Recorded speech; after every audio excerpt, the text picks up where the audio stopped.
Muy, pero muy bienvenido, mi estimado telepensante, año 2023, clave para el destino de cada uno de nosotros, de nuestro país.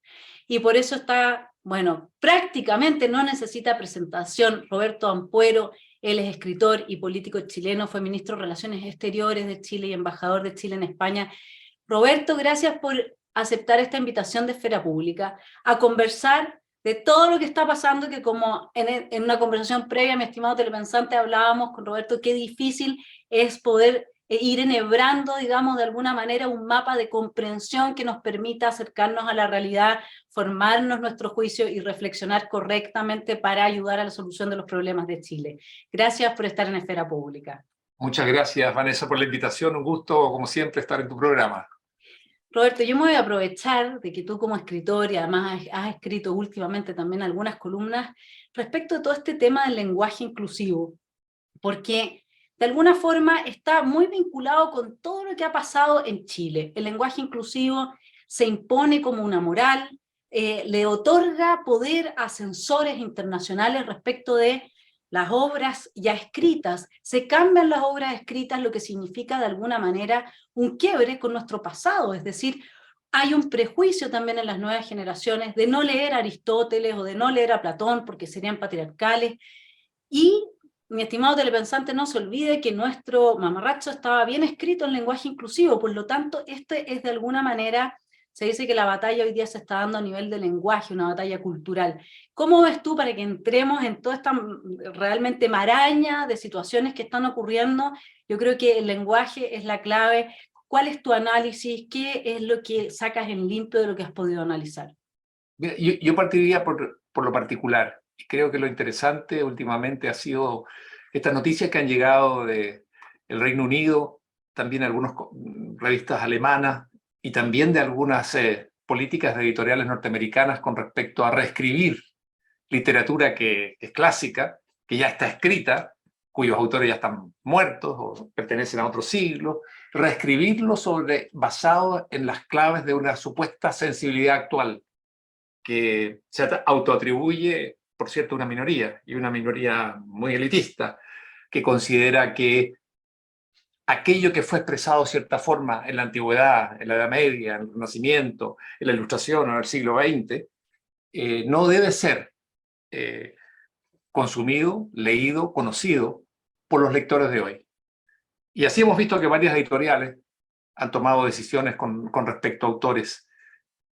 La primera, la que llamó mucho la atención, fue la con respecto a Mark Twain, donde se eliminó en las historias de Tom Sawyer, Huckleberry Finn, se eliminó el concepto, entre otros, de nigger, de negro, que era la forma en que se hablaba, se expresaban en el momento en que Mark Twain escribe esta obra.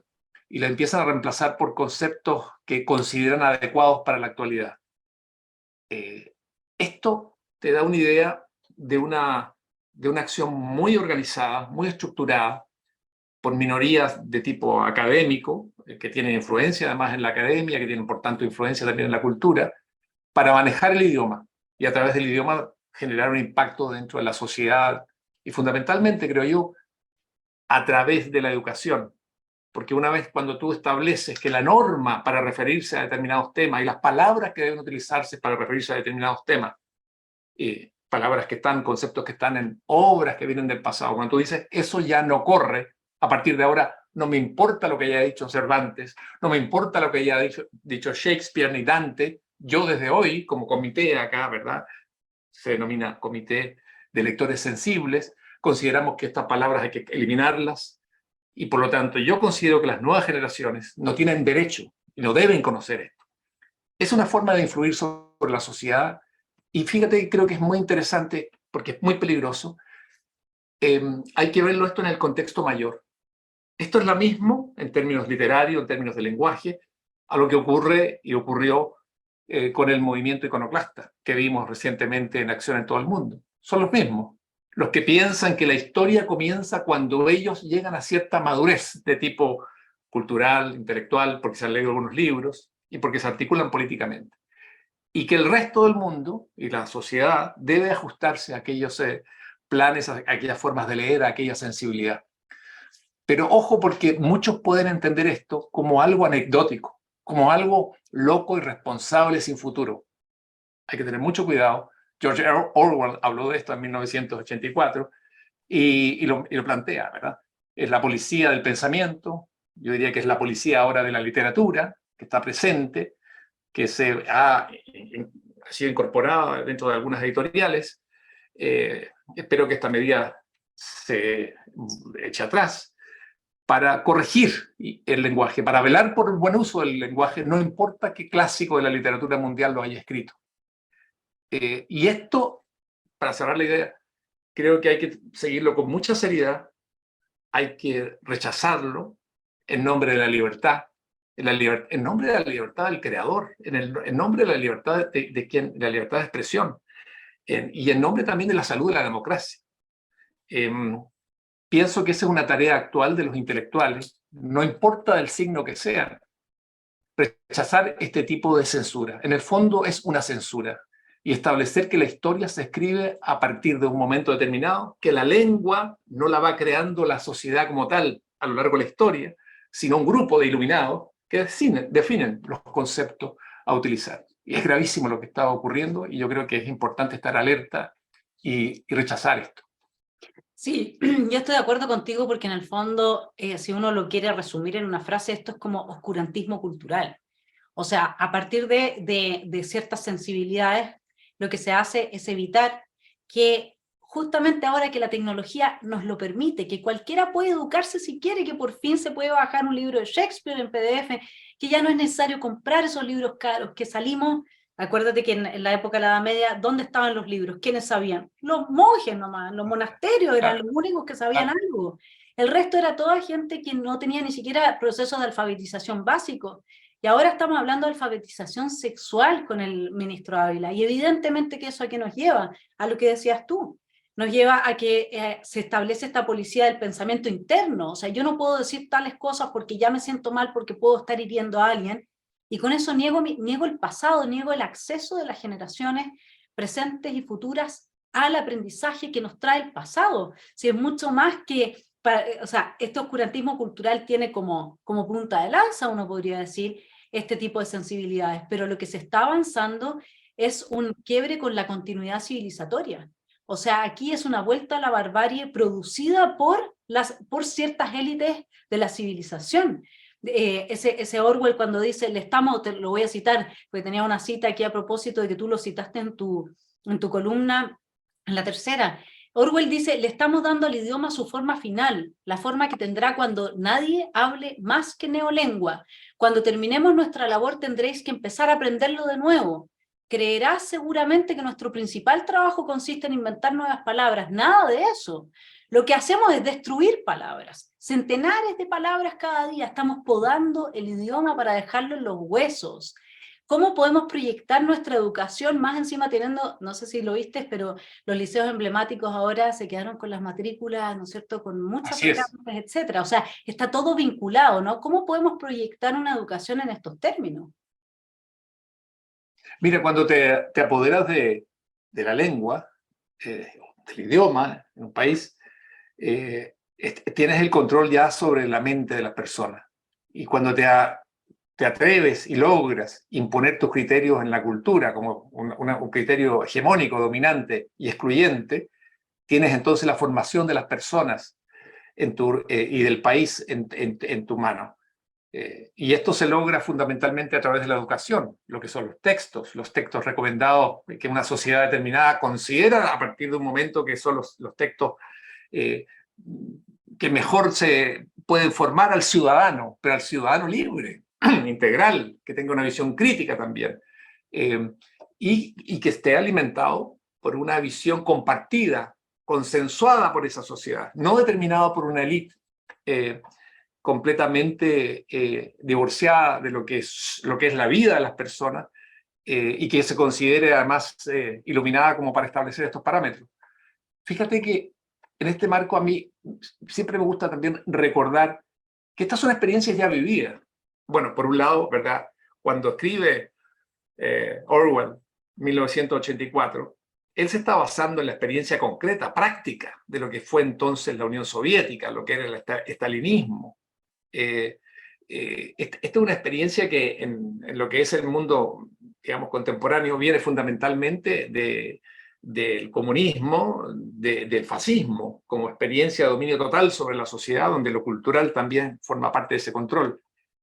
Y en este sentido, si bien casi todos los países comunistas han desaparecido, y los que sobreviven hoy lo han hecho porque han incorporado lo que es al menos la economía, los principios de economía capitalista, con más o menos control, pero la han incorporado para poder sobrevivir. El caso de Vietnam, el caso de China es muy claro.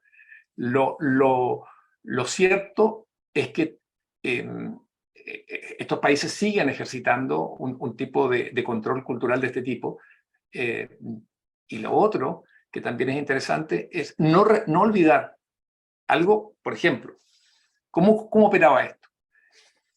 Si tú observas, y uno tuviera el tiempo para hacerlo, lo que fue la literatura de un país que ya desapareció, de un Estado que desapareció, el de la República Democrática Alemana, que yo conocí bien, en ese país no existía el concepto Die Mauer, que era el concepto de el muro.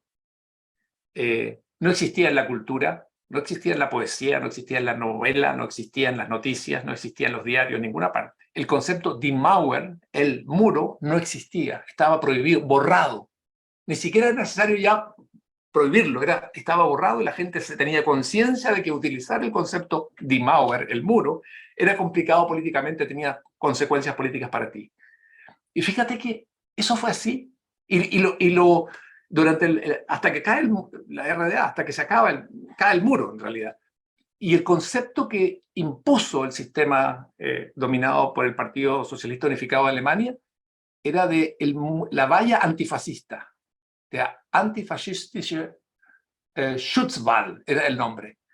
Y ese era el concepto. Entonces, pero, por cierto, también para hablar, pasa como lo que pasa hoy cuando hablamos o tratamos de hablar este lenguaje inclusivo, que es dificilísimo de manejarlo en términos literarios, en términos razonables, en términos de sentido común. Pero ese era el concepto. Entonces, el muro, fíjate, qué cosa más increíble, que te mantenía encerrado como ciudadano alemán, que no podías cruzarlo ni salir hasta que tuvieras 65 años, de pronto no podía existir como concepto, como palabra, en ninguna obra. Esto es una forma de dominio terrible, espeluznante. Y por eso yo creo que es muy importante tomarse muy en serio esto que está ocurriendo con respecto a la lengua, a la neolengua que se quiere imponer, porque esto no es importante recordarlo, estos son procesos que van avanzando gradualmente, que tienen ciertas playas donde empiezan a atacar, pero no se impone de golpe. Se va imponiendo gradualmente, se va midiendo la reacción, el rechazo, la resistencia a la ciudadanía y se va avanzando donde se pueda. Primero con los niños, vamos después por las universidades, veamos después cómo llegamos a los sindicatos, después a los abogados, a los políticos para imponer estos conceptos. Creemos el concepto del negacionismo rápidamente, cualquier cosa que no nos gusta. Entonces, esto es muy peligroso porque va limitando, acotando lo que es la libertad de expresión, sin que uno se dé cuenta. Y estamos nuevamente en la famosa, esa metáfora de cómo se muere la ranita, ¿verdad? Las ranas que las echan al agua tibia, o las langostas, que primero es el agua tibia, que va subiendo de temperatura, hasta que ya es muy tarde, para que te des cuenta que es tu fin. Entonces yo creo que es importante para la gente que ama la libertad, que se siente identificada con ella, que realmente la valora plenamente, estar alerta ante estos ataques, que son muy colaterales inicialmente, pero que después se apoderan del campo, dominan el territorio, dominan lo que es la fortaleza, y ahí izan su bandera y se acabó. Sí, y ese ejemplo que das tú, Schutzmauer, porque más encima Schutzmauer es como, no, Schutzband era, ¿no? Antes, claro, Schutzwall, el Wall, concepto eso, medieval. Schutzwall. Sí, O sea, que te cuida. Era así. o sea, más encima el concepto que inventaron era para que tú te sintieras protegido gracias a la existencia del muro. No, si son, esto que hicieron ahora de borrar la palabra mujer y empezar a hablar de persona menstruante. O sea, ya no existe la Así. mujer. Y esto se hace ¿por qué? Nietzsche lo dice, tú no puedes pensar sobre aquello para lo cual no tienes palabras. Palabras, absolutamente. O sea, si no tienes la palabra inflación, no puedes hablar no puedes pensar sobre cómo resolver el problema de la inflación. Entonces, esto es, y la lucha cultural en la que nosotros estamos, que además atenta directamente en contra de la identidad, porque parte de desconectarnos con el pasado y con todas las obras clásicas, etcétera, tiene que ver con que uno no pueda desarrollar su identidad y en ese continuum que es la historia humana. Por eso también se ha borrado toda la historia, se ha reescrito absolutamente todo, y en ese sentido la izquierda tiene todos los laureles, o sea, hay que reconocerles que son, y ahora con Foucault, no sé si viste un video que anda dando vuelta de Irina Karamanos, donde todo el mundo dice que no puedes, que todo lo que dice no dice nada. Pero resulta que yo conozco a Foucault y la interseccionalidad y todo lo que significan estas palabras, porque uno viene de la academia, ha leído, ha estudiado, yo sí lo entiendo, y entiendo bastante bien lo que ella está diciendo en términos de este feminismo radicalizado, Foucaultiano, que se instala dentro de la dinámica de que el lenguaje y los discursos son poder. Todo es una manifestación de la voluntad de poder. Y ahí te quería llevar un poco desde este lenguaje, que también fue característico en el mamarracho, o sea que se usó, el lenguaje inclusivo se usa para excluir. Lo que uno ve es que la mayor parte de la gente no entiende cuando se habla en estos términos, y por eso todo el mundo se ríe, me manda a mí el video y me dice, lo que es no decir nada habiendo dicho muchas cosas. Y yo digo, no, o sea, aquí hay un discurso y yo entiendo perfectamente lo que está diciendo. ¿Pero por qué lo entiendo? Porque leía Foucault, por eso es que yo lo entiendo. Entonces, efectivamente, se termina transformando esta élite en una gobernanza moral que establece los parámetros del bien y del mal y que va institucionalizando su revolución a través del lenguaje en proyectos como el de Nueva Constitución, que fue este mamarracho rechazado y ahora estamos de nuevo en esta situación. ¿Cómo analizas tú la caótica trayectoria del gobierno cuyos miembros, curiosamente, son relativistas, son Foucaultianos, usan todo este lenguaje en que se niega la verdad, no hay un uso del lenguaje que es absolutamente para encubrir intenciones, entonces uno realmente no sabe mucho en qué terreno está pisando con ellos, ¿no? Fíjate que aquí hay un tema muy interesante con respecto a lo que tú dices, que tiene que ver con lo siguiente. Hay un periodista, historiador también, Paul Johnson, que hablando de Hemingway y hablando también de Edmund Wilson, dice, una de las características de los intelectuales en el sentido militante, ¿no? Y en el sentido militante político, es que en lugar de la persona, en lugar del individuo, de la persona que siente, que sufre, que tiene nombre y apellido, y sueños, temores, ambiciones, el intelectual, sobre todo, digamos, el intelectual que está atado a una ideología iluminista, por decirlo así, lo que hace es que reemplaza a ese sujeto, a esa persona con nombre y apellido, por entelequias, por conceptos, por arquetipos, y a partir de ahí es que empieza a actuar. Y es a partir de allí, es muy interesante, que se operan también todos los procesos revolucionarios transformadores con su discurso de ir a lo general, la clase obrera, el campesinado, los burgueses, los explotadores, el imperialismo. Desaparecen los individuos, desaparecen los seres como tales, lo que somos. Y yo pienso que la discusión allí tiene que considerar aquello. Fíjate que si tú lo ves bien, pasando a lo que tú también mencionas acá, que está íntimamente vinculado entre política y cultura y pensamiento, es que el fracaso hasta este momento del actual gobierno se debe fundamentalmente a su cultura, voy a decir, libresca, que es hasta por ahí nomás, porque es muy joven, mucha gente no tanto no puede haber leído, sino no ha alcanzado a sacar ni siquiera los títulos universitarios, así que muchos no pueden haber leído, como se dice. Pero ese divorcio entre lo que es esa lectura de textos muy militantes y lo que es la gente común y corriente, lo que es la gente que vive, lo que es en el fondo el sentido común. Incluso de aquel que poco ha leído o que no ha leído nada porque ha tenido que trabajar, ha tenido que estudiar y trabajar, ha tenido que sacrificarse, pero quiere a sus hijos, quiere a sus nietos, a sus padres, no sé, y se siente identificado con el país y se enorgullece de su país y lo ama con todas sus luces y sus sombras. Ese divorcio, fíjate, entre lo que dice el texto, ¿verdad?, teórico, elaborado en academias aisladas, en lugares completamente aislados de la realidad humana, individual, te lleva a alejarte y a no ser entendido por la gente, y te lleva de pronto a elecciones que son sorprendentes para ellos mismos, que no logran entenderlo. Entonces se atribuye a campañas del terror, se atribuye esto a que el pueblo no está a la misma altura, al mismo nivel y a la misma capacidad de formación que tienen sus dirigentes. Todas estas cosas donde el culpable es el ser humano de carne y hueso. Y lo que tiene la razón es la teoría. Y como muchas veces se decía, y ocurre, digamos, efectivamente con los que son pensadores revolucionarios, el pensador revolucionario dice, esta es la teoría y esta es la verdad, y si la realidad no se ajusta a la teoría, mala suerte para la realidad. Y eso llevó, bueno, hasta la desaparición completa del campo socialista europeo y la Unión Soviética incluida. Eso es. Entonces yo creo que con esto hay que tener mucho cuidado, pero hay que estar muy alerta.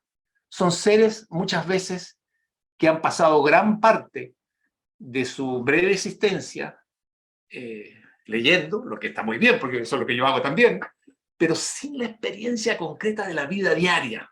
Como alguien decía por ahí hace poco, decía, es que alguien que no ha pagado impuestos, que no ha tenido que mantener, no sé, a su madre que está anciana, que no ha tenido que enfrentarse con horas de trabajo, con un jefe que nunca lo ha tenido, y que a partir de ese momento, por razones muchas veces fortuitas, tienes poder para decidir sobre los seres humanos y el país, cometen muchos errores.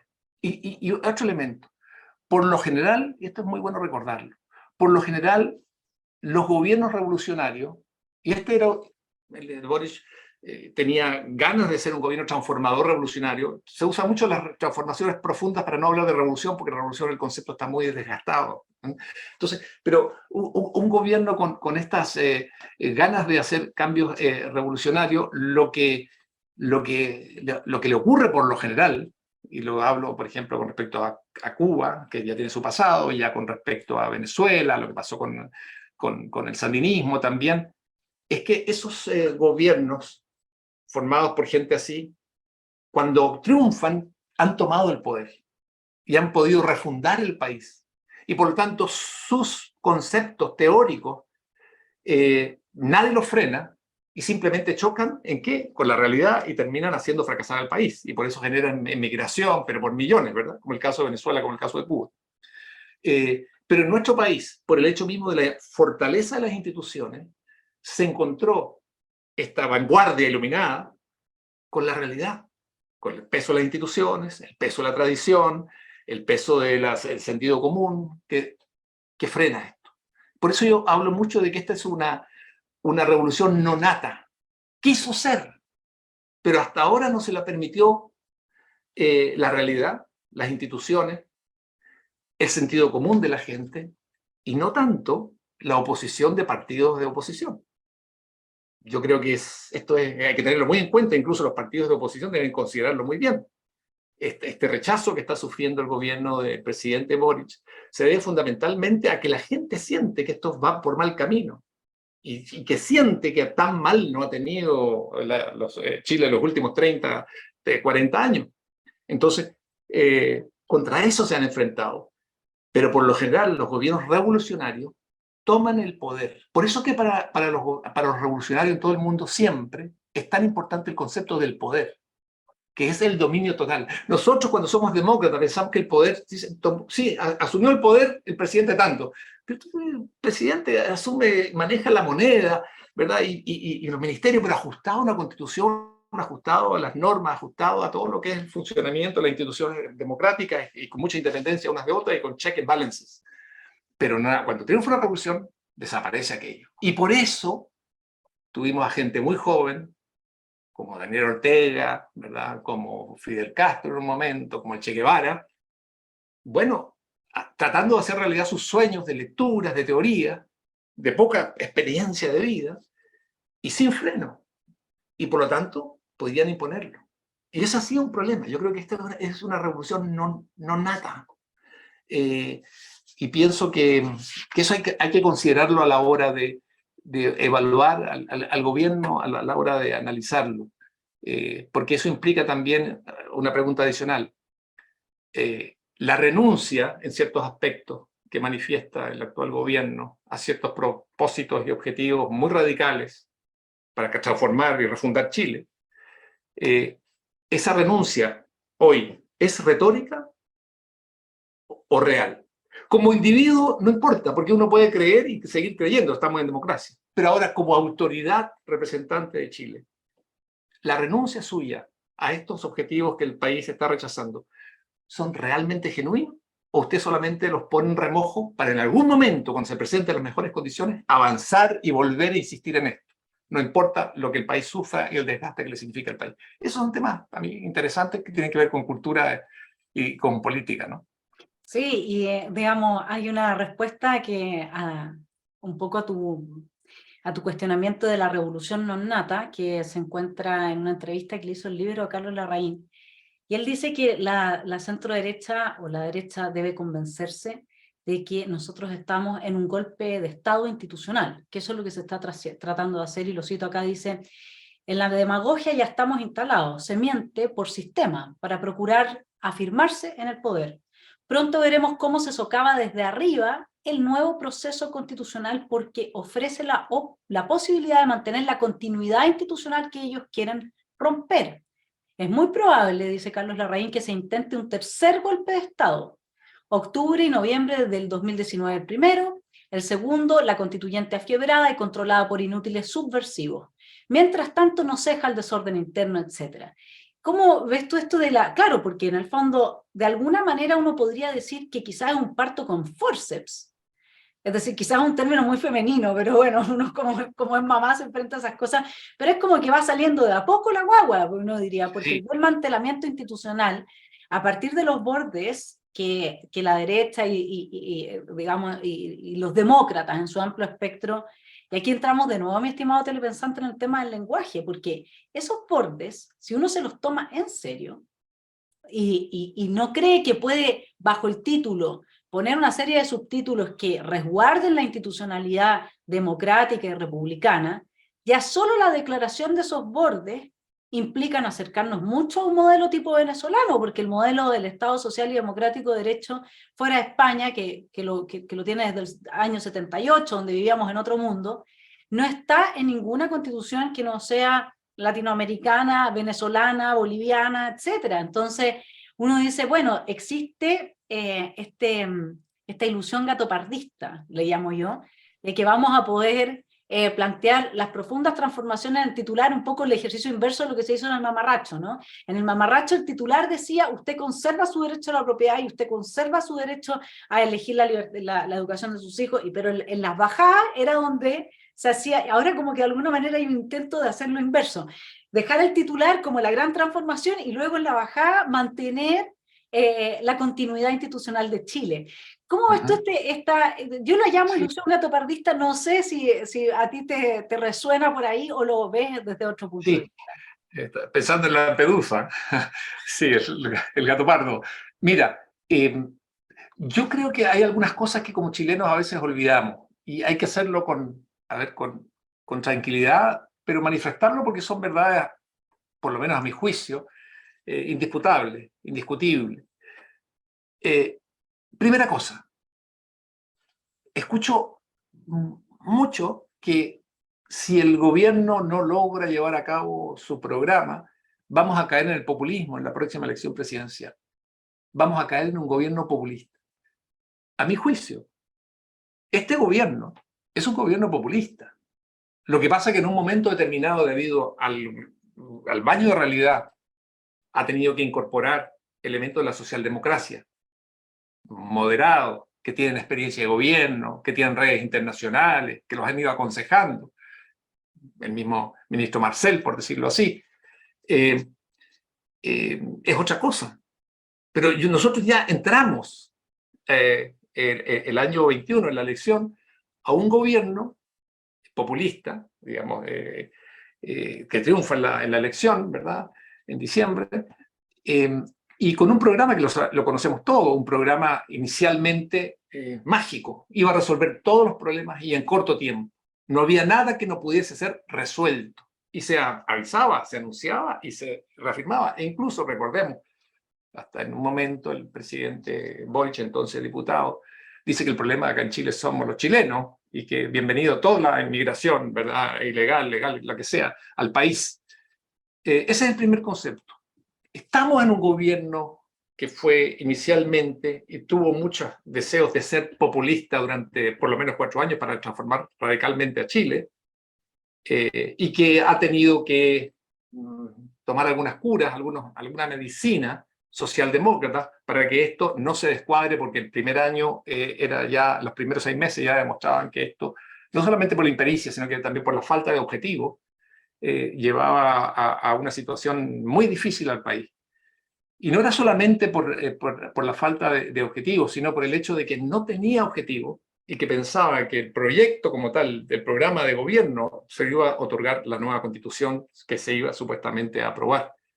Pero en el fondo, tampoco debemos olvidar que el actual gobierno se forma fundamentalmente en la calle, se forma fundamentalmente en las universidades, campañas, ¿verdad?, desde la Edad Media, desde la enseñanza media, pasando a las universidades y después a la vida política nacional, pero fundamentalmente como un no a lo que ya existía, como un rechazo a todo lo que existía y con un rechazo muy exitoso a todas las sombras de lo que hemos tenido como país y que se han ido resolviendo, pero no todas se pudieron resolver, ni se van a resolver nunca en ningún país. Pero fue muy efectivo en ese sentido, como una fuerza negativa, como una fuerza crítica. Y de pronto, y este es otro elemento que quiero agregar, debido al estallido social, delincuencial e insurreccional que vivimos en Chile a partir del 18 de octubre del 2019, donde el país prácticamente ardió por los 4 costados, llega este gobierno a la moneda. Yo creo que hay que ser muy realista y no escandalizarse por una afirmación de este tipo. Sin ese 18 de octubre no tendríamos este gobierno. Obviamente habría sido otra la alternativa. E incluso es tan claro esto que en un momento el presidente Boric dice que él no estaba preparado, reconoce, no estaba preparado para asumir la presidencia. O sea, no lo tenía en su radar. Entonces hay un elemento que hay que agregar. Es un gobierno, una alianza que llega al gobierno por una situación que se generó a partir del 18 de octubre. Sin eso no hay gobierno, el actual gobierno. Y después está el tema de la constitución política que se transformó en algo central, la nueva constitución, el proyecto de constitución, para que el gobierno tuviera los instrumentos de tipo legal para hacer todas las transformaciones profundas que quería. Y no vamos a perder mucho tiempo en eso, digamos, que sabemos que eran profundísimas los objetivos que tenían. Entonces, visto esto y reconociendo la labor de la socialdemocracia moderada, que en un momento, sí, la representó el presidente Lagos, ¿verdad?, los 30 años, si no hubiese sido por esta asistencia a la socialdemocracia, nacional como internacional, y también yo que debo reconocer, el reconocimiento de algunos sectores dentro del gobierno de que así no se podía seguir porque marchábamos hacia la destrucción del país, es que esto de alguna forma se pudo encauzar para que no sea tan doloroso para el país, ni tan devastador para quienes dirigen al país ahora y puedan presentarse en las próximas elecciones con posibilidades de algún éxito. Entonces yo creo que hay que partir por allí para entender lo que está pasando en Chile. Yo diría que si no hubiese sido por las instituciones que tiene Chile, si no hubiese sido también por el funcionamiento de sectores importantes dentro del mundo político, que no necesariamente eran todos ni de derecha, ni liberales, gente de centro, socialdemócratas convencidos de toda la vida, demócratas de corazón, esto se pudo de alguna u otra forma, y en la mejor tradición chilena, volver a activar. Este barco pudo ser activado de nuevo como para que llegue a buen puerto, que va a ser la próxima elección, para poder resolver los gravísimos temas que ha dejado abiertos. Yo creo que este gobierno abrió una suerte de caja de Pandora con todos los males que salieron y que necesitan algún tipo de solución. Yo veo más por ahí esto, pero quiero insistir en algo, en esto de mi confianza en la capacidad de Chile para salir de esta situación. Y mi confianza también en que los sectores políticos democráticos, digamos, de tradición, desde la izquierda a la derecha, se den cuenta, los partidos políticos, que la ciudadanía, a pesar de que desaprueba a todos los partidos políticos y al Congreso de una forma inquietante, les sigue dando, ¿verdad?, el beneficio de la duda, lo sigue respaldando, va a ir a votar, pero yo creo que, y eso siento, una paciencia que se va agotando, se va desgastando, porque se espera y se quiere que el país finalmente salga de la situación crítica en que está. Sí. Y por cierto, pero sí, lo dejo ahí.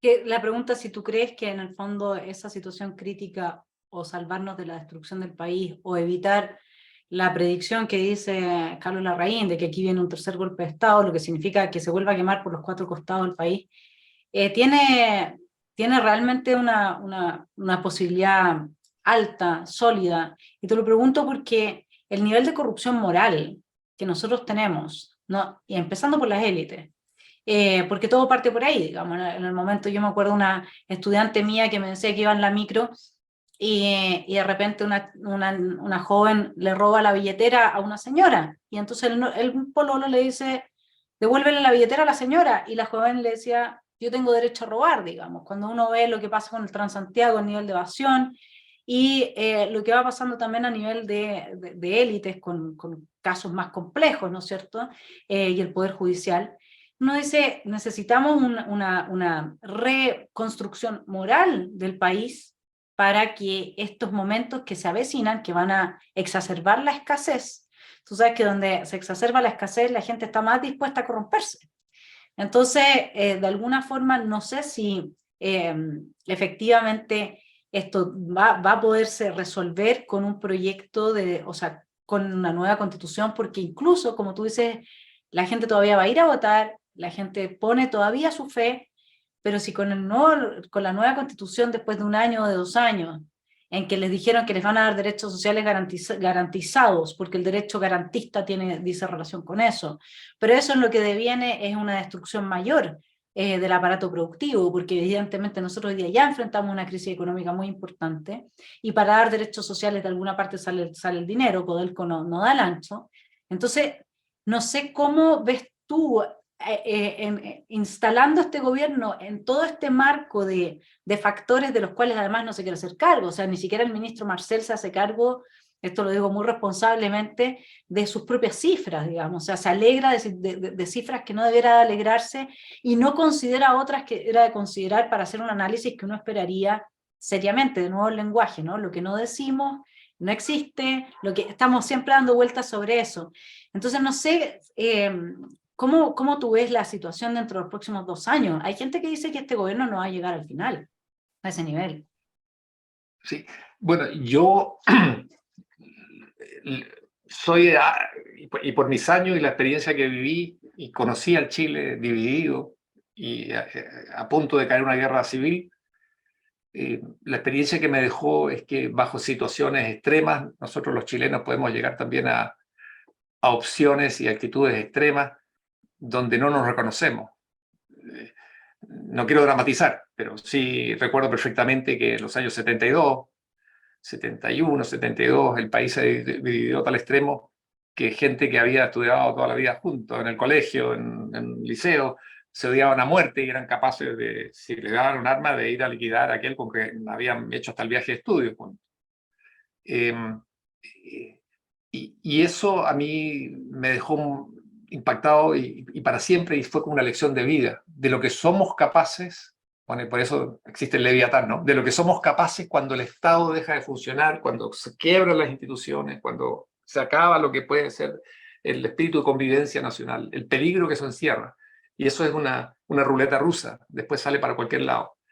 Me tocó conocer países, Cuba entre ellos, donde bueno, ahí tienen un guerrillero revolucionario como Fidel Castro con Che Guevara, se levantan contra una dictadura de Fulgencio Batista cuando llevaba 4 años en el poder, lo derrocan cuando llevaba 7 y se instaura una dictadura de 2 hermanos que ya lleva 64 años.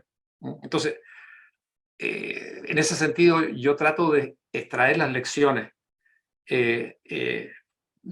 para el país, para tratar de aportar alguna alternativa para el país, porque esta situación que estamos enfrentando, yo la veo lamentablemente como de solución solamente a mediano o largo plazo. Entendido esto, no solamente como no el cambio de gobierno que debe ocurrir cuando está establecido, sino también para que vuelva a reinar un espíritu de cierto orden, de respeto, de seguridad y también de confianza de la población en los políticos. Yo, por ejemplo, en términos ahora más concretos, a mí me preocupa mucho que un sector de la izquierda haya ya llegado a la conclusión, lo he visto en otros países latinoamericanos, de que si no ganas la elección, la ganas en la calle. Que si no ganas la elección en las urnas, te vas a la calle y le haces imposible el gobierno a quien haya ganado. Esto es una experiencia tremenda, porque eso prácticamente vetaría de por vida cualquier gobierno de centro-derecha, de centro-derecha, cuando se recurre a la calle, a paralizar al país por medio de la calle. Y tú sabes que tú no necesitas una mayoría de millones, como los millones de votos que necesitas para triunfar. Basta con muy poca gente para paralizar un país, para obstruir un tránsito de una calle, para obstruir el funcionamiento de un metro. Entonces, eso yo creo que está integrado en algunos sectores. Pero también hay que verlo, que esto no es una política nueva, porque esos mismos sectores de izquierda, bajo otras generaciones, en otras épocas, optó en América Latina por la lucha guerrillera, por la opción armada. Entonces, que era fundamentalmente, en el caso de los Tupamaros fue urbana, en el caso de otras guerrillas, como la de Colombia, fue rural, pero en el fondo es también desconocer lo que es el poder central, ver y reconocer que no tienes posibilidad de ser electo, llegar a manejar ese país, a dirigir ese país por medio de las elecciones, y opta por un camino, que en un momento pudo haber sido guerrillero, el otro puede ser de guerrilla callejera, como lo vimos en su máxima expresión el 18 de octubre del 2019, cuando el país prácticamente parecía que estaba ardiendo por los 4 costados. Entonces yo creo que son temas gravísimos. Creo, insisto mucho, los políticos tienen, y los partidos políticos, y el Congreso tienen la importantísima y delicadísima labor de recuperar la confianza de la ciudadanía en ellos. Y yo sé y sabemos todos que la ciudadanía en el mundo está cada día más compleja, exigente y crítica. Pero, por favor, 10% de aprobación, 15% es muy bajo. Y este es un trabajo de los políticos. Y ya hemos visto cómo las demandas que hubo en un momento, el compromiso que hubo del Congreso en un momento de rebajarse, por ejemplo, todo lo que era materia de ingresos, pasó, desapareció, no existe. La gente no lo olvida. Cuando uno conversa con las personas de carne y hueso, digamos, se acuerdan de esto. ¿Dónde quedó? Pero si todos planteaban que lo primero que iban a hacer era rebajarse todos los ingresos, no, era una vergüenza. desapareció como tema. Entonces, hay una tarea ahí importantísima de los políticos, pero no solamente esa. Está también un tema que tiene que ver por la posibilidad de construir algún sueño mínimo que vaya más allá del proyecto individual de cada persona por sobrevivir en su casa, con su familia, ¿verdad? Que vaya más allá, que nos una, que nos haga apuntar hacia un futuro conjunto, común. Y eso pasa también, indudablemente, por algo que es central como ejercicio, que a través de la educación, a través de la convivencia política, a través de la cultura, podamos descubrir cuál es nuestro pasado común en el cual coincidimos. Siempre hay diferencia. Los países, y sobre todo los países democráticos, se basan en la diferencia, en la discusión, en el debate, pero que hay cosas que nos unen. Son más las cosas, como se diría, ¿verdad?, que nos unen que las que nos separan, para que a partir de allí, de ese punto, nosotros podamos mirar con alguna esperanza de mínima convivencia pacífica y cercana hacia el futuro. Pienso yo también que el hecho de que el 18 de septiembre pasado se haya celebrado tan patrióticamente como nunca antes, o como rara vez lo recuerda la gente en los últimos años, se debe a eso, que las personas buscaron un alero bajo la bandera, el himno, la cueca, las tradiciones, porque el ser humano necesita tener algo sobre lo que basarse. Y por eso, que es muy importante también tener en cuenta lo que indican las encuestas, así como un desprestigio, una falta de confianza en la clase política, está depositada la confianza y la aprobación en cuerpos como el cuerpo de bomberos, carabineros, tan atacados, por favor, por este mismo gobierno cuando era en la oposición, Fuerzas Armadas, la PDI. Entonces, aquí hay un mensaje claro de los chilenos, del sentido común, no de las entelequias elaboradas por centros de estudios ajenos completamente a la realidad de los chilenos. Hay un mensaje claro, y ese hay que recogerlo. De lo contrario, no vamos a salir de esta situación crítica, que no es solamente económica. Tú bien lo decías. Ojalá fuese solamente económica, de reajustar, de bajar la inflación, de qué sé yo. No, es mucho mayor. Es de credibilidad, no solamente en la institucionalidad de pronto, y no solamente en la clase política, en nosotros mismos y lo que hemos sido como chilenos.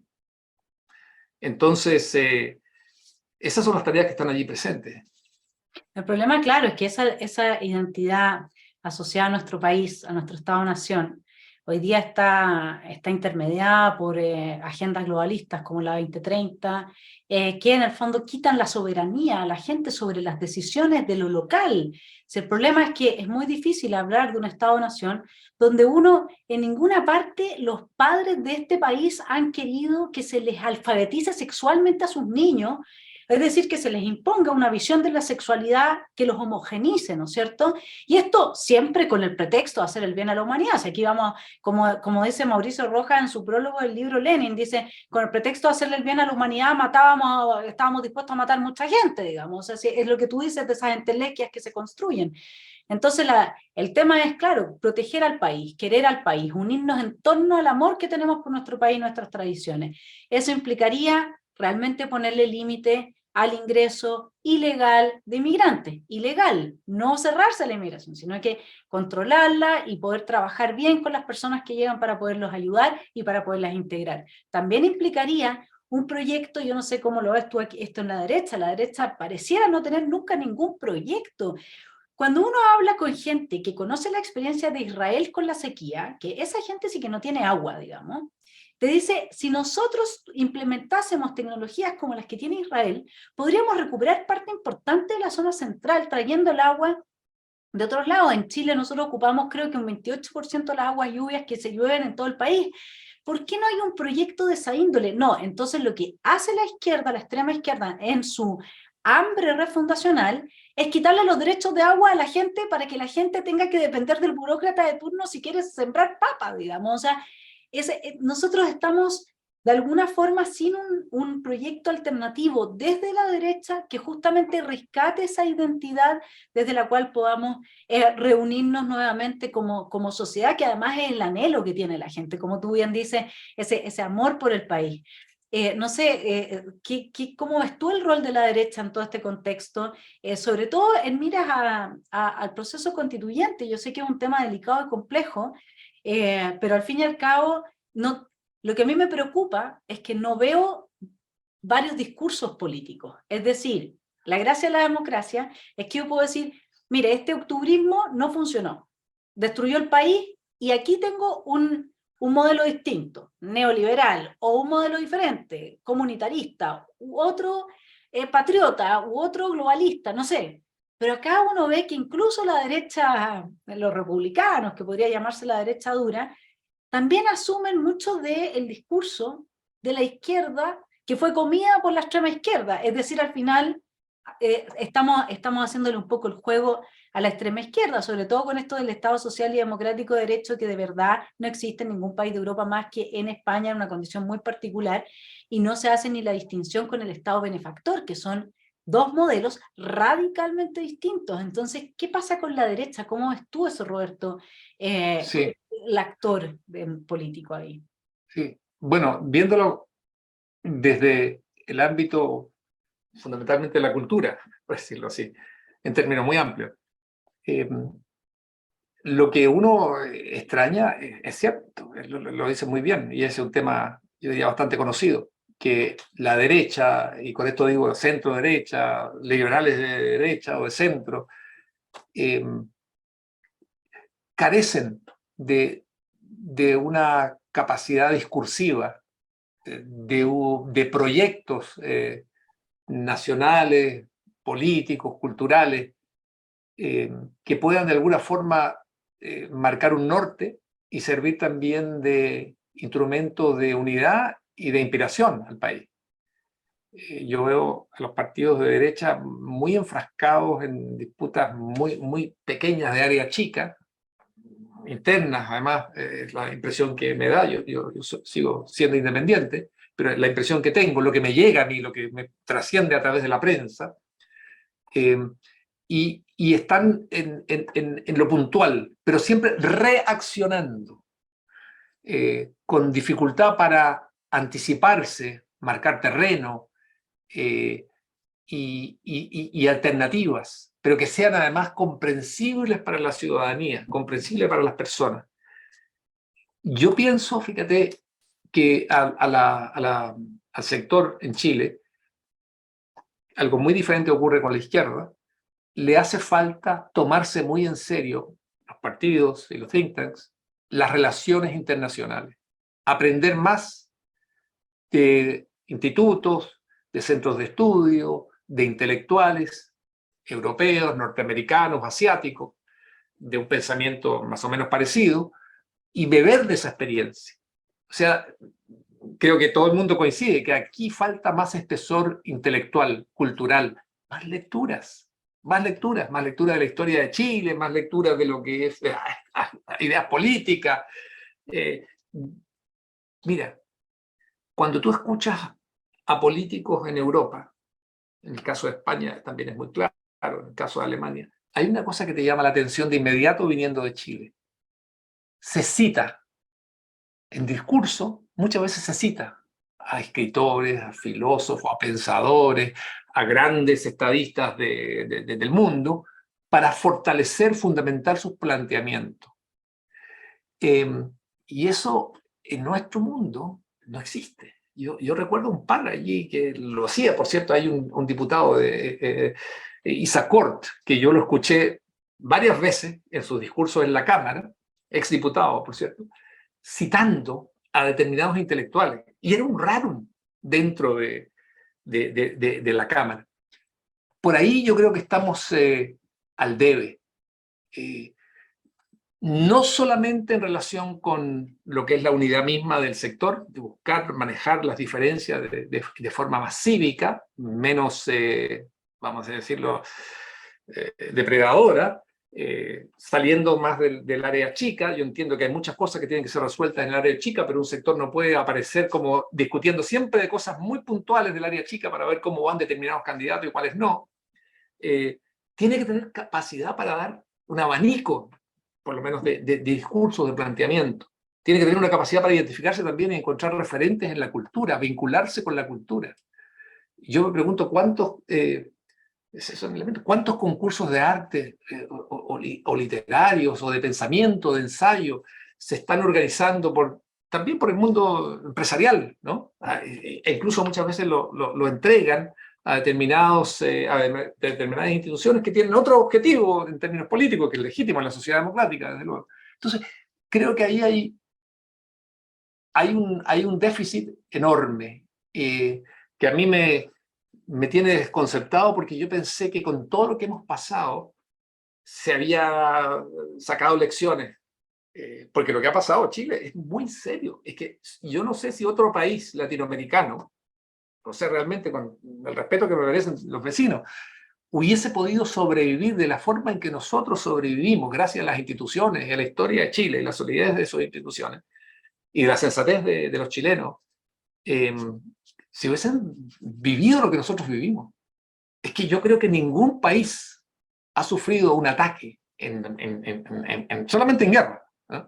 En paz, en la paz, digamos, en medio de un gobierno donde hay paz, no está en guerra con ningún otro país, un ataque incendiario, destructivo, de bombas, terroristas.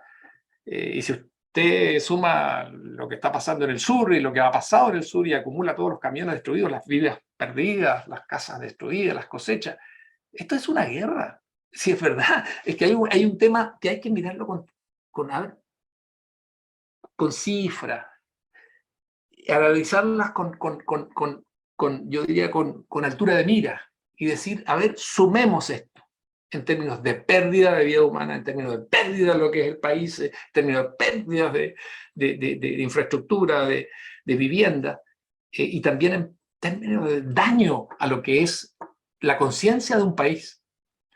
Nadie lo ha sufrido así. Es que los países reaccionan mucho antes y frenan esto.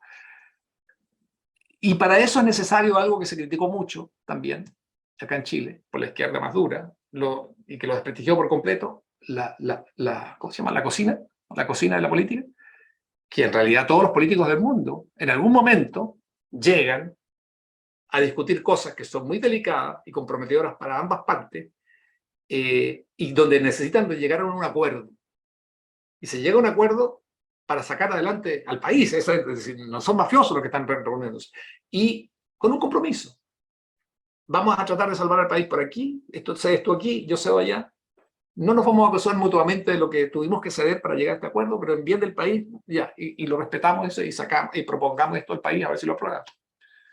Entonces, yo sigo insistiendo, no nos dejemos engañar por la capacidad de Chile para enfrentar con resiliencia lo que ha vivido y para recuperarse, porque hay algunos índices económicos que indican sí, una recuperación dentro del mal que estamos. No nos confundamos por el hecho de que pudimos resistir esto, porque lo que se ha perdido, se perdió. Los años que hemos perdido, se perdieron. Los años que vamos a perder en el futuro para volver a poner en marcha esta nave y que una dirección con un objetivo, no sé cuántos serán, 8, 10, 12, no sé. No nos engañemos entonces con esta tranquilidad que tenemos hoy, pensando que está todo resuelto y que ya avanzamos y borrón y cuenta nueva. Aquí hay lecciones que sacar también, pero los sectores políticos de derecha, y con esto incorporo a todo el mundo, yo creo que ahí hay una reflexión profunda todavía que hacer. Los partidos políticos en general, ¿en qué medida están a la altura de lo que hicieron los chilenos el 4 de septiembre? Todavía no son capaces de interpretar bien qué querían en sentido estricto, preciso, así el 62%. En fin, duro.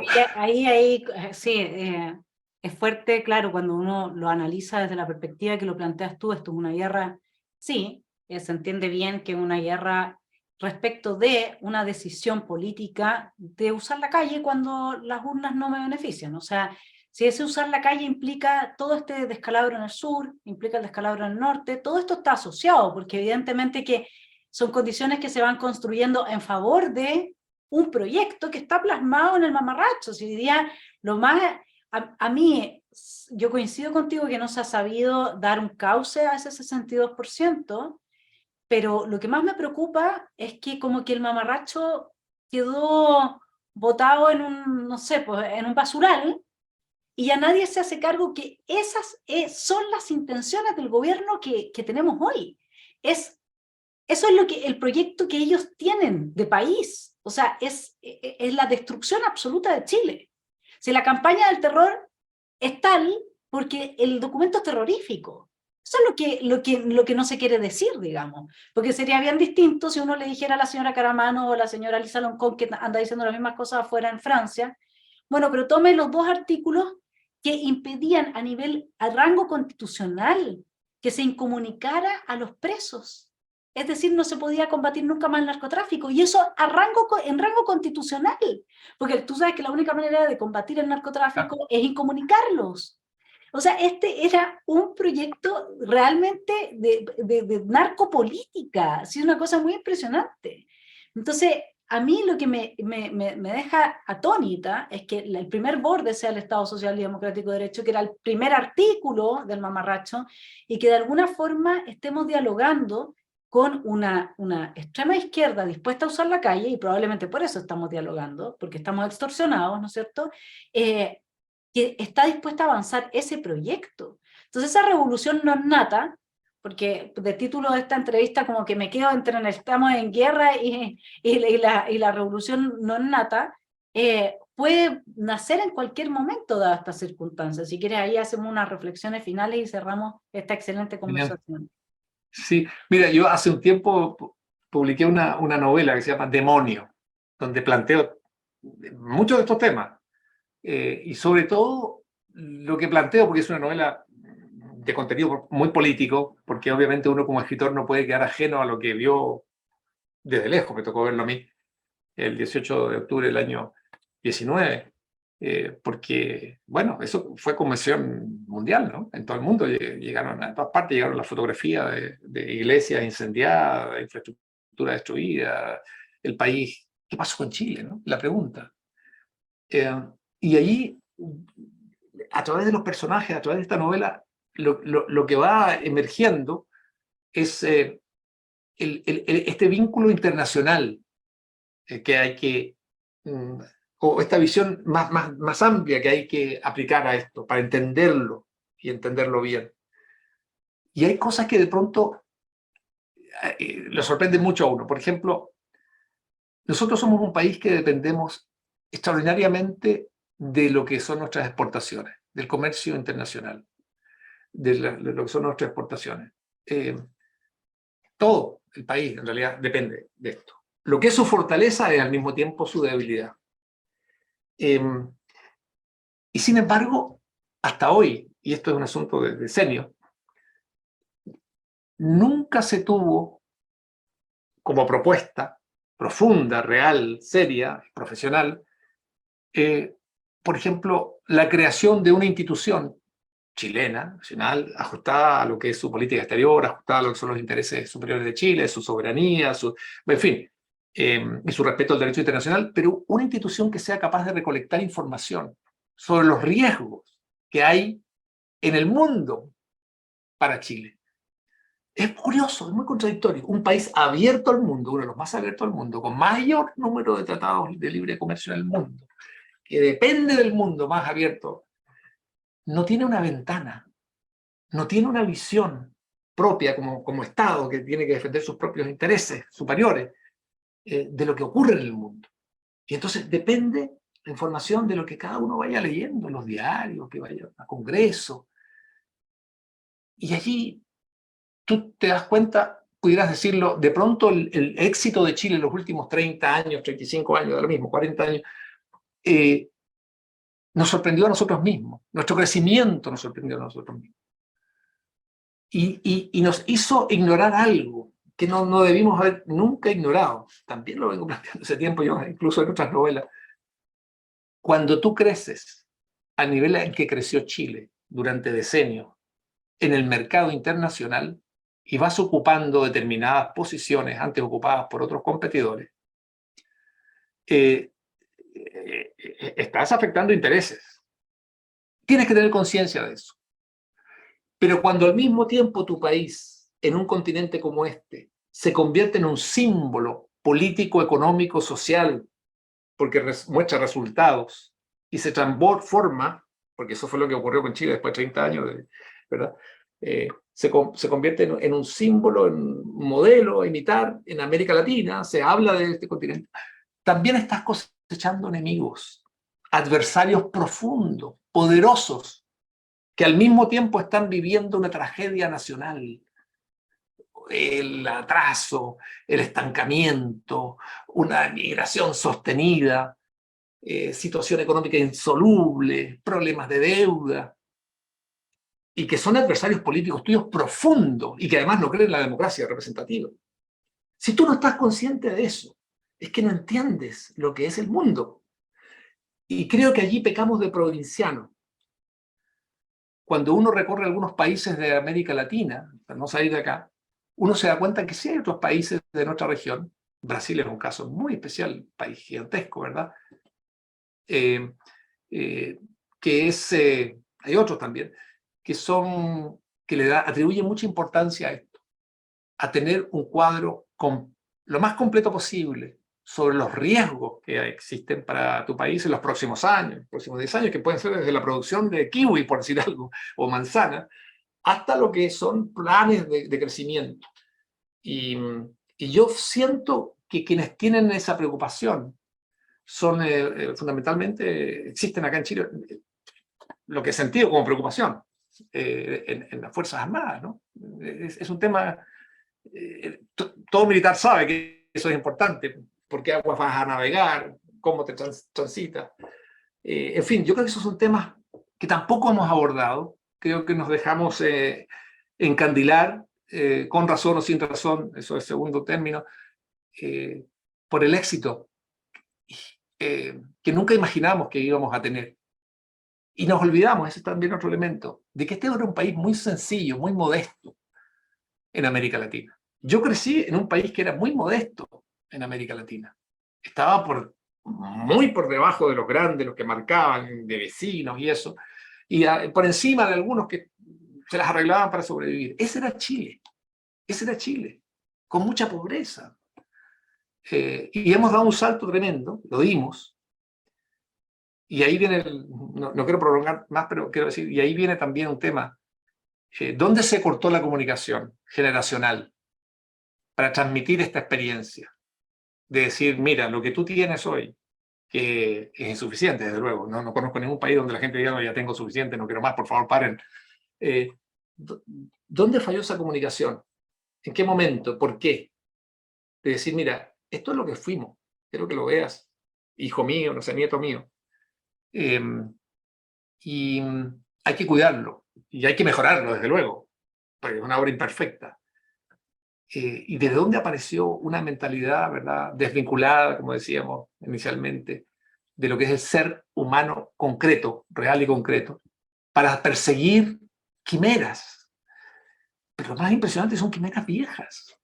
Son quimeras de los 60, de los años 60. Es que no siquiera son quimeras actuales, están en los años 70. Entonces, es muy difícil. Yo estaba observando la visita del canciller alemán a América Latina, del canciller federal, que le costó a muchos darse cuenta que era el canciller federal, o sea, el jefe de gobierno de la cuarta economía más importante del mundo, la primera de Europa, uno de los países poderosos del mundo, que fue recibido acá por un subsecretario de Relaciones Exteriores, tremendo, y se lo lleva, y yo puedo entender las razones, pero se lo lleva al Museo de la Memoria y se le da un tinte de pasado. Yo sé que las violaciones de derechos humanos nunca dejan de estar presentes para tenerlas presentes, todas las violaciones que haya habido de cualquier sector. Pero hay que tener cuidado a la hora de proyectar a tu país 50 o 100 años después y preguntarte ante este visitante, ¿qué es lo más importante para mi país? ¿En qué quiero concentrar su interés? ¿Qué es lo que yo quiero lograr de su tecnología, de sus créditos, de su economía, de intercambio? ¿Será esto que a mí me afecta, me hace sufrir, estoy consciente y soy sensible ante los demás? por lo que ha ocurrido, pero ¿será esto lo central en este momento? Creo que eso es importante, porque Argentina no lo hizo así. El presidente Fernández, con todas sus características, lo llevó a mostrarle cosas que quiso, con las cuales quiso entusiasmar y seducir al presidente, al jefe de gobierno alemán. Y Brasil ni decir. Entonces, allí hay cosas que de pronto que la ideología nos hace confundir y no nos hace poner en el centro los intereses superiores de Chile, ¿no? Claro, pero yo creo que esa no, estrategia, Roberto, tiene una explicación. Se vienen los 50 años y una de así las es. aspiraciones de este gobierno es volver a reunir a la izquierda en torno al odio a Pinochet y a la figura de Allende, digamos. O sea, lo que hace entonces es porque se ha desplegado ya toda una maquinaria publicitaria respecto de esto. Yo trabajé en un fondo en el Museo de la Memoria, soy una persona que siempre me ha interesado el tema de los derechos humanos, la historia del país, etc. El Museo de la Memoria, y como no quiero ser ministra de Cultura, no tengo problema, lo puedo decir, no es un museo que habla del quiebre institucional y de la protección a la democracia. El Museo de la Memoria es una oda a un proyecto totalitario que trató de imponer Allende y que terminó luego con esas consecuencias. Pero es una oda a Allende, no es una oda a la democracia, no es una oda a la institucionalidad. Estuve meses trabajando allá y realmente me decepcionó muy profundamente, porque si uno de ese tipo de experiencias históricas muy dolorosas digamos, las transforma en una lección, uno evita que vuelvan a pasar en el futuro, ¿no es cierto? Y de eso se trataba el Museo de la Memoria, para eso queremos memoria. Pero lo que aquí se está haciendo, obviamente, que es una campaña de marketing en que se está poniendo el ojo de la ciudadanía en toda esta situación que se va a conmemorar justo antes del plebiscito de salida, ¿no es cierto?, que vamos a tener ahora. Entonces, esto es una... Claro que no están mirando los intereses del país, porque además estos jóvenes no proyectan un futuro sino es del país, sino es bajo el diseño institucional que ellos han querido darle la refundación de Chile, que implica la tumba del neoliberalismo. Ellos diseñaron una tumba para el neoliberalismo y para el Estado-Nación chileno. Y eso está propuesto así, digamos. Entonces, no, a mí no me llama la atención la estrategia, lo que ellos están haciendo, y creo que todo lo que vamos a ver de ahora en adelante, lamentablemente, y hasta el agotamiento y la saciedad, nos va a devolver a esa visión cuando tú decías, ¿en qué momento se perdió esta comunicación intergeneracional? Yo creo que en el momento que nos pusimos a hablar de por ejemplo, las violaciones a los derechos humanos, las situaciones que se produjeron bajo el régimen militar, sin hablar de todas las violaciones a los derechos humanos que implicó el régimen de Allende. Porque ahí sí fuimos avanzando hacia un totalitarismo y de forma rauda, y si matar de hambre a la gente o hacer colas por turnos a las familias completas no es violar los derechos humanos, entonces no sé de qué estamos hablando, digamos, ¿no? Y eso a nivel masivo. Entonces yo creo que ahí hay un tema muy importante del que hacerse cargo. Hay un tema, mira, a mí me pasó, bueno, mis hijos crecieron en Estados Unidos, son estadounidenses, pero en un viaje son chilenos, desde luego, en un viaje a Chile, mi hija me preguntó, fuimos al Museo de la Memoria, yo la llevé, era niña, y me hizo una pregunta que me enseñó tanto. Cuando terminamos la visita, muy consternada, después de esta visita, saliendo, me acuerdo que hay unas escalinatas ahí antes de su me dice, papá, ¿y por qué los chilenos se odian tanto? Y ahí me di cuenta que a partir de ese momento no estaba lo que... Allí no había estado aquello. ¿Qué pasó? ¿Por qué esto? Tremendo. Pero mira, yo quiero, como estábamos cerrando, acá hay muchos temas completamente abiertos con respecto a nuestro país. Yo quiero insistir mucho en eso. No nos confiemos en esta suerte de tregua que estamos viviendo hoy, porque esto funcionó como un paralelo de la realidad gracias a las instituciones chilenas que realmente han seguido funcionando con todos sus problemas, pero han seguido funcionando en un momento tan crítico. Y al mismo tiempo subrayarle a todos los partidos políticos esto, sobre todo los que tienen realmente una convicción profundamente democrática, que están siendo cuestionados por la ciudadanía, y que ese es un mensaje que no se puede eludir, sobre todo en momentos de crisis, pues estamos viviendo una crisis, y esto es para Chile. Lo que pasa es que estamos dentro de la crisis, hay, como cuando el avión empieza a caer, ¿verdad? Hay un momento que se estabiliza un poco, pero no superó la crisis, los motores todavía no están funcionando bien. Entonces, tenerlo en cuenta eso, porque tener conciencia de eso puede ayudar a buscar elementos que unan a mayor sensatez, a una mirada para Chile a largo plazo, a un sueño, un objetivo compartido. Y creo que ese es el gran reto de la clase política chilena hoy. Yo no lo veo que esté muy consciente, porque si estuviera consciente exacerbaría menos las tensiones. Y el gobierno tenía una posición más de pensar que representa a Chile, al país en su conjunto, a pesar de que inicialmente, en realidad, su núcleo duro ahí fue de 25%, inferior al de Allende, quiero decir. Absolutamente, al 33%. Todavía no supera Allende. Fue, por lo que vimos las encuestas, el gobierno peor evaluado según los chilenos, ¿verdad? Según las encuestas del domingo pasado. En fin. Vamos a seguir luchando, dando esta pelea en contra, lo voy a decir así, porque la metáfora teológica me parece muy adecuada, en contra del demonio, es decir, el odio entre los chilenos, en contra de esta incapacidad de tomar conciencia, de no hacernos cargo de la realidad, de no abrazar proyectos que realmente, ¿no es cierto?, disuelvan esas tensiones de las que tan demoníacas que tuvieron su máximo momento del 18 de octubre en adelante, pero que no sabemos si esto es solamente una pausa para volver a comenzar, o si efectivamente hasta un cierto punto se han aplacado. Roberto, muchas gracias, excelente conversación. ¿Qué decirte? La primera entrevista aquí de marzo de este 2023, que yo estoy segura va a ser un año decisivo para nuestro país, así es que qué bueno haber tenido esta conversación contigo. Un abrazo y muchas gracias Vanessa, por estar aquí. Muy brevemente, me das un segundo. Sí, no, es que para aquellos que se dejan obnubilar por textos teóricos, con utopías desbordantes de imaginación, es bueno hacerles un llamado a una cosa muy sencilla. Al final, la gente vota con los pies. No sabemos de gente latinoamericana que baúlla despavorida, no, alegre y feliz e inspirada a Cuba, ni a Venezuela, ni a Nicaragua. Y eso, que son en alguna forma inspiradores para sectores importantes de la izquierda chilena, debe llevarlos a la reflexión y pensar, ¿y por qué vienen acá? Pese a todos los problemas que tenemos, y estamos en un momento más difícil de los últimos decenios de Chile, ¿por qué siguen viniendo?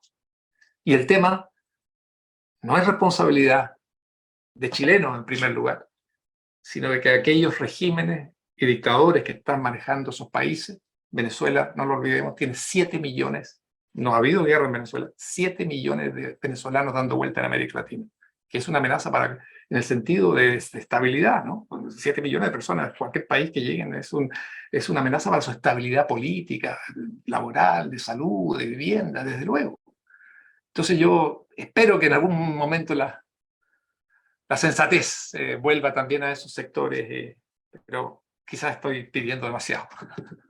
Bueno, pero seguiremos trabajando por ello. Roberto, muchas gracias, un abrazo y nos vemos pronto, ojalá en una nueva entrevista.